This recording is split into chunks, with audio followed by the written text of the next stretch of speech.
आप देख रहे हैं अपना बिहार और आपके साथ मैं हूं विवेक। और खबरों की शुरुआत बड़ी खबर से, और ये बड़ी खबर मौसम विभाग से आ रही है। मौसम विभाग ने अलर्ट जारी किया है 5 जिलों के लिए, जहां पर आंधी हो सकती है, बारिश हो सकती है, और 5 जिलों में आंधी बारिश का अलर्ट जारी किया गया है। आकाशीय बिजली को लेकर भी अलर्ट जारी है। जिले हैं बक्सर, रोहतास, भोजपुर, जहां पर अलर्ट जारी किया गया। इसके साथ कैमूर और औरंगाबाद में भी अलर्ट जारी किया गया। रात 9:30 बजे तक के लिए यह अलर्ट है। मौसम विभाग की तरफ से लोगों से सावधान रहने की अपील की गई है। एक बार फिर हम आपको बताएं कि कौन कौन से जिले हैं: बक्सर, रोहतास, भोजपुर, कैमूर, औरंगाबाद।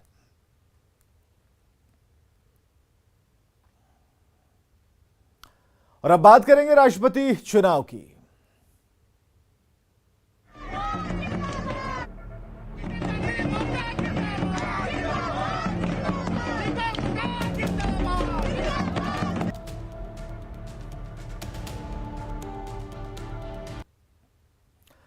प्रधानमंत्री नरेंद्र मोदी का एक फोन और जेडीयू की फिजा बदल गई। जेडीयू अब एनडीए के उम्मीदवार, राष्ट्रपति उम्मीदवार द्रौपदी मुर्मू का समर्थन ही नहीं बल्कि प्रस्तावक भी बन रहा है। शुक्रवार को द्रौपदी मुर्मू नामांकन करेंगी। नामांकन के पहले उन्होंने पीएम मोदी समेत कई बड़े नेताओं से मुलाकात की। दिल्ली पहुंचते ही द्रौपदी मुर्मू का कैसे हुआ वेलकम, इस रिपोर्ट के जरिए जानिए।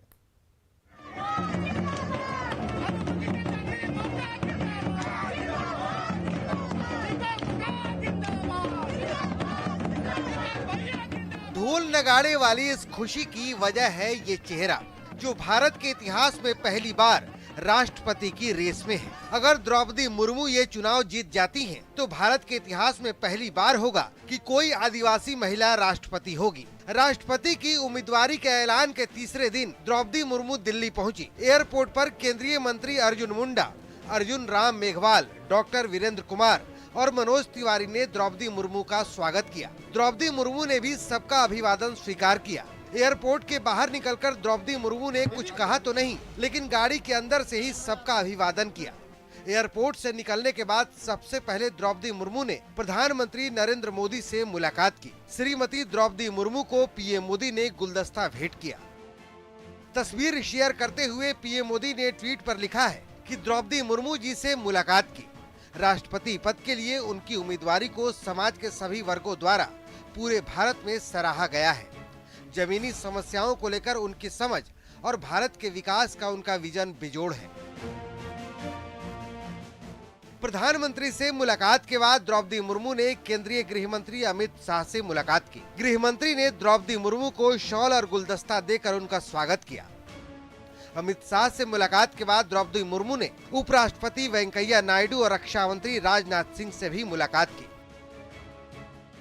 जाहिर है, द्रौपदी मुर्मू को राष्ट्रपति पद का उम्मीदवार बनाए जाने का एनडीए के सभी घटक दलों ने स्वागत किया है। जेडीयू द्रौपदी मुर्मू का समर्थन ही नहीं बल्कि प्रस्तावक भी बन रहा है। जेडीयू की तरफ से राष्ट्रीय अध्यक्ष ललन सिंह, दिलेश्वर कामत, चंदेश्वर चंद्रवंशी, सुनील कुमार पिंटू और आलोक कुमार सुमन प्रस्तावक बनेंगे।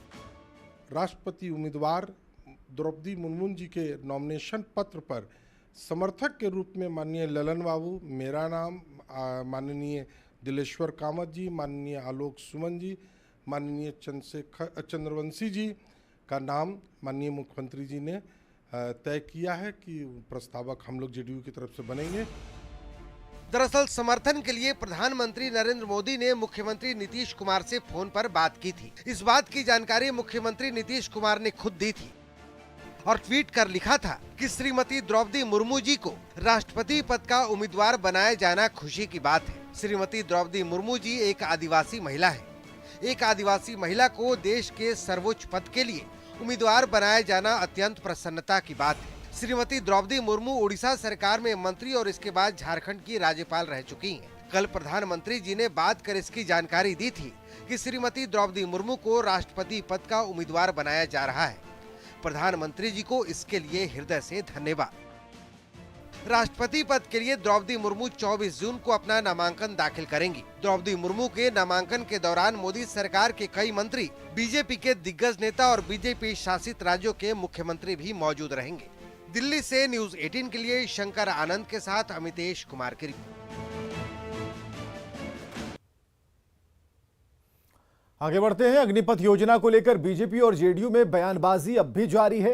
अग्निपथ योजना को लेकर जेडीयू की तरफ से सवाल किए जाने से नाराज बीजेपी के प्रदेश अध्यक्ष संजय जायसवाल ने बिहार के कॉलेजों के सेशन लेट होने का ठीकरा जेडीयू पर फोड़ दिया।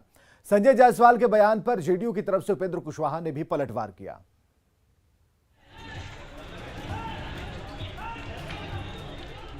तीन दिन से जो प्रशासन की भी भूमिका रही है वो अभी बिल्कुल अच्छी नहीं रही है।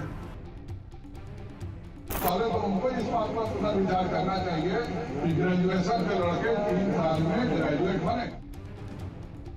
सरकार अकेले जेडीयू की नहीं है, सरकार में हिस्सेदार भारतीय जनता पार्टी भी है।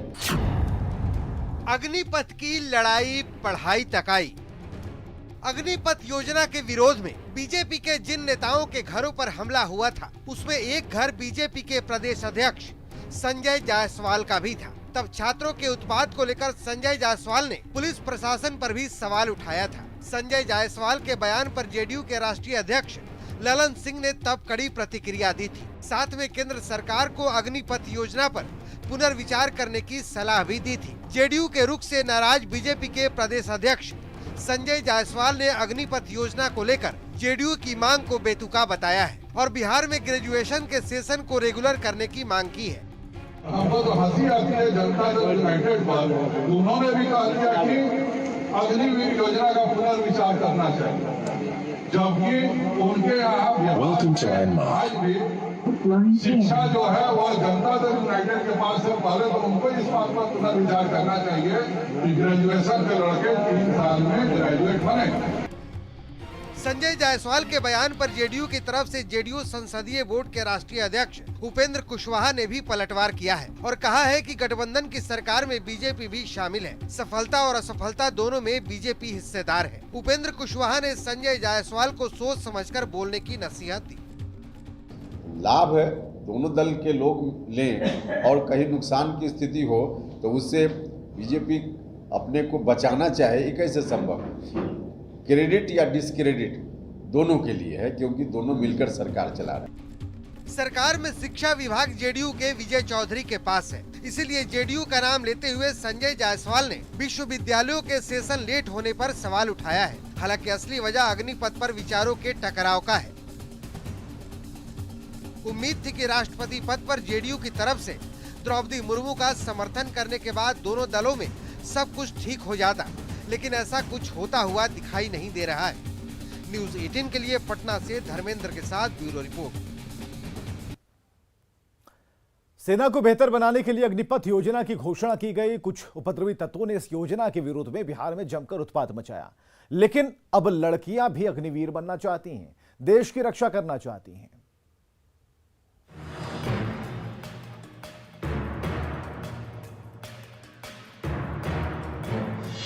अग्निपथ पर दौड़ेंगी बेटियां। बेटियों ने लिया देश रक्षा का प्रण। अब बेटियां बनेंगी अग्निवीर। उत्पात की तस्वीरें तो आपको याद ही होंगी। कैसे अग्निपथ के विरोध के नाम पर बिहार को जलाया गया, जगह जगह कैसे उपद्रव हुआ, ये पूरे देश ने देखा। लेकिन अब बिहार की बेटियों ने अग्निवीर बनने की शपथ खाकर वैसे लोगों के मुंह पर तमाचा मारा है जो इसका विरोध कर रहे थे। क्या नाम है आपका? जय Hind. I am cadet Prerna Jha from 1st Bihar girls battalion. देखिए, अग्निवीर एक बहुत अच्छी स्कीम है मेरे अकॉर्डिंग। देखिए, इसमें महिलाओं को बहुत ज़्यादा अपॉर्चुनिटीज़ मिल रही हैं। लाइक ज़्यादा से ज़्यादा आपको वैकेंसीज़ हैं, आप जितना चाहे उतना अप्लाई कर सकते हैं। आपके लिए जो क्राइटेरिया है, एज क्राइटेरिया, वो भी कम की गई है। इवन दो एजुकेशन जो क्राइटेरिया है वो भी कम की गई है। तो आप जो लोएस्ट लेवल से है, आप एक्सपीरियंस ले सकते हैं, army, air, navy, whichever defence you want to enter. ठीक है, तो अगर आप कम एज से ज़्यादा एक्सपीरियंस लेंगे और आपको एक 4 साल का एक शॉर्ट टाइम सर्विस सर्व करने को मिल रहा है देश को, इससे बड़ी बात मेरे लिए कुछ नहीं हो सकती।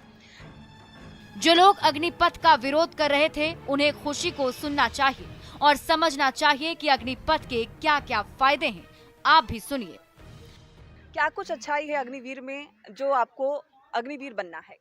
अग्निवीर में बहुत सारी अच्छाइयाँ हैं, जैसे वो हमें नॉर्मल अगर हम जॉब करना चाहते हैं, अगर हम गवर्नमेंट जॉब कर रहे हैं, उस जॉब में हम गए और फिर हमारा मन किया कि हम अब वो नहीं करना चाहते, हमें दूसरे जॉब में जाना है तो अग्निवीर से वो बेनिफिट हमें मिल रहा है कि अग्निवीर हमें 4 सालों के लिए ले रहा है। उसके बाद हम चाहे तो हम दूसरे जॉब के लिए अप्लाई कर सकते हैं और हम इतने एबल होंगे कि कोई भी जॉब में हमें रिजेक्ट नहीं किया जाएगा।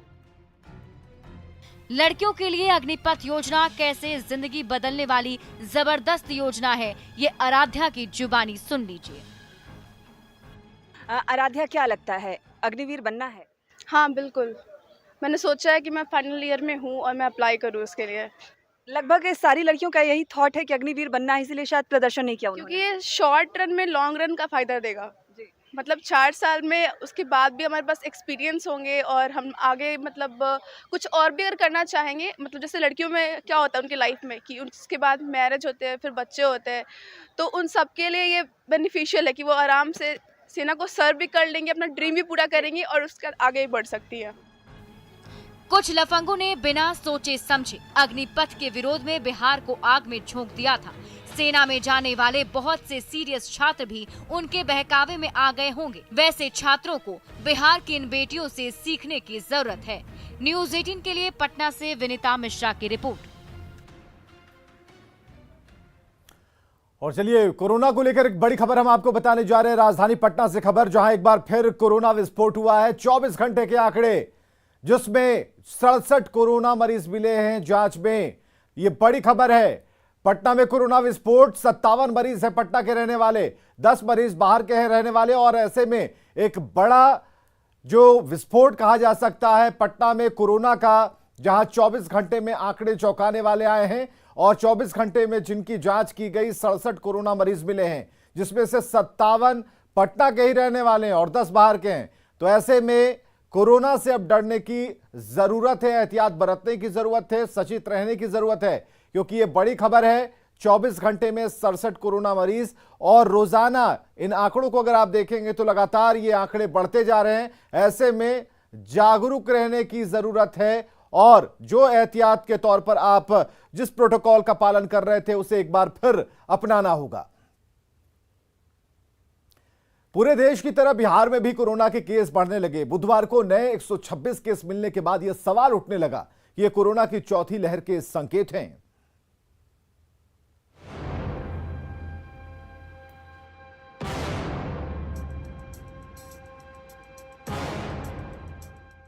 कोरोना की पिछली 3 लहरों ने देश को कितना नुकसान पहुंचाया, ये हर कोई जानता है। एक बार फिर देश में कोरोना के मामले बढ़ने लगे हैं। 26 फरवरी के बाद पहली बार देश में 15 जून को कोरोना के 10,000 से ज्यादा मामले सामने आए, जो 22 जून को 13,313 तक पहुंच गया। राहत वाली बात यह है कि 22 जून को 10,972 लोगों ने इस बीमारी को मात भी दी। और इसको लेकर स्वास्थ्य विभाग भी जो है वो लगातार चिंता में है और ये सोचा जा रहा है कि किस तरीके से पाबंदियां बढ़े। देश के बाकी हिस्सों की तरह ही बिहार में भी कोरोना के केस बढ़ने लगे हैं। इस साल 17 फरवरी के बाद पहली बार 22 जून को बिहार में कोरोना के नए केस की संख्या 100 के पार पहुंच गई। पिछले 5 दिनों के आंकड़ों पर यदि नजर डालें तो 18 जून को 69, 19 जून को 55, 20 जून को 63, 21 जून को 63, जबकि 22 जून को 126 नए केस सामने आए। सबसे ज्यादा मामले पटना में बढ़ रहे हैं। बुधवार को पटना में 83 नए पॉजिटिव मरीज मिले और मंगलवार को 39 मरीज मिले, यानी पिछले 2 दिनों में पटना में कोरोना मरीजों की संख्या 2 गुनी हो गई है। और देर शाम जो जांच रिपोर्ट सामने आई है उसके मुताबिक 0.097% जांच रिपोर्ट पॉजिटिव आई है। जून में कोरोना संक्रमण की चपेट में आए लोगों में से बीते 24 घंटे में 41 लोग जो हैं वो स्वस्थ भी हुए हैं, ये भी बताया गया है इस रिपोर्ट में। और बिहार में अब कोरोना के सक्रिय मामले बढ़कर के 9 हो गए, जैसे हमने पहले बताया है। और इस तरह से संक्रमण मरीजों की संख्या जो है उसमें जो बढ़ोतरी है वो लगातार देखने को मिल रही है। लगातार जो है स्वास्थ्य विभाग लोगों से अपील कर रहा है कि कोरोना प्रोटोकॉल जो है उसका अनुपालन करें। बिहार में बढ़ते कोरोना को लेकर स्वास्थ्य विभाग हरकत में आ गया है। जिला स्वास्थ्य समिति पटना में कॉन्टैक्ट टेस्टिंग सेल तेजी से काम करने लगा है। डीपीएम विवेक कुमार का दावा है कि टेस्टिंग और ट्रेसिंग दोनों ही बढ़ा दी गई है। और इस वक्त हम पटना के डीपीएम कार्यालय में पहुंचे हैं, जहां पर देखिए आपकी जो टेस्टिंग है या फिर ट्रेसिंग है उसको लेकर तेजी से काम चल रहा है। डीपीएम कार्यालय में तमाम जो अधिकारी हैं खुद डीपीएम हैं और बाकी जो अधिकारी हैं, कर्मी हैं, वो लोग देखिए अपने काम में जुटे हुए। एक बड़ी चुनौती बढ़ गई है। हालांकि स्वास्थ्य महकमा टेस्टिंग और ट्रेसिंग का दावा कर रहा है, लेकिन बिहार में बढ़ते कोरोना के केस बताने के लिए काफी हैं कि लापरवाही हो रही है, चाहे विभाग की तरफ से हो या लोगों की ओर से। अभी समय है, सचेत हो जाइए, नहीं तो लापरवाही फिर से भारी पड़ सकती है। न्यूज़ 18 के लिए दिल्ली से फराह खान के साथ पटना से अमित कुमार और रजनीश कुमार की रिपोर्ट।